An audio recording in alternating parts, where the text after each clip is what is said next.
ओम श्री सुरभे नमः. सर्व शेतकरी बंधूंना व गोपालक गो संवर्धक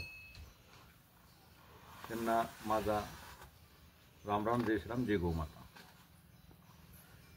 प्रत्येक गावामध्ये किमान 30 स्वदेशी उत्पादन करण्याची क्षमता आज आपण निर्माण केली पाहिजे आणि आपण सहजरित्या करू शकतो.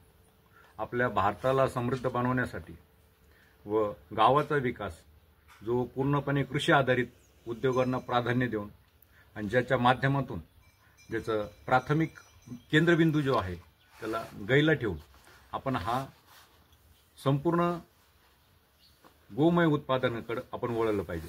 मग गोमय उत्पादनामध्ये आपले शेतीमधून निघणारं प्रत्येक उत्पादन जे आहे, कुठलंही धान्य असेल, कडधान्य असेल, भाजीपाला असेल, फळ फूल असेल, हे सगळे गोमय किंवा गोकृपेनेच ते आपले निर्मित झालेले पाहिजे. त्याचप्रमाणे अनेक प्रकारचे उत्पादन जे दैनंदिनमध्ये आपल्याला लागतात, दूध, दही, तूप, तसेच दंतमंजन आहे, अन्य कॉस्मेटिकचे असेल किंवा इतर औषधी असेल, हे सगळं आपण त्या गाईच्या कृपेने गाईला केंद्रामध्ये ठेवून आपण करू शकतो. आणि तसं जर बघितलं तर संपूर्ण विकसित करणारा जो कोणी जर असेल तर तो शेतकरी आहे. आणि शेतकरी म्हणजे ग्रामविकास.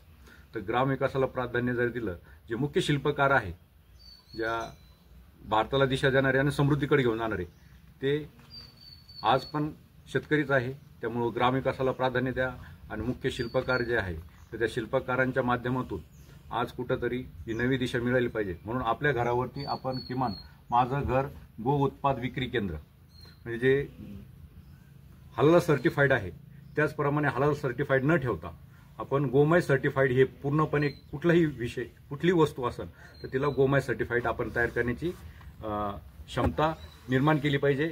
आणि गो केंद्रितच विकास होऊ शकतो, तरच आपलं रामराज्य पुन्हा आपल्याला मिळेल. तर त्याच्याकरता किमान नाही 30 उत्पादन तर आपल्या घरामध्ये या अशा प्रकारचा बोर्ड लावून 5 ते 10 उत्पादन आपण आपल्या घरामध्ये ठेवायला सुरू करा.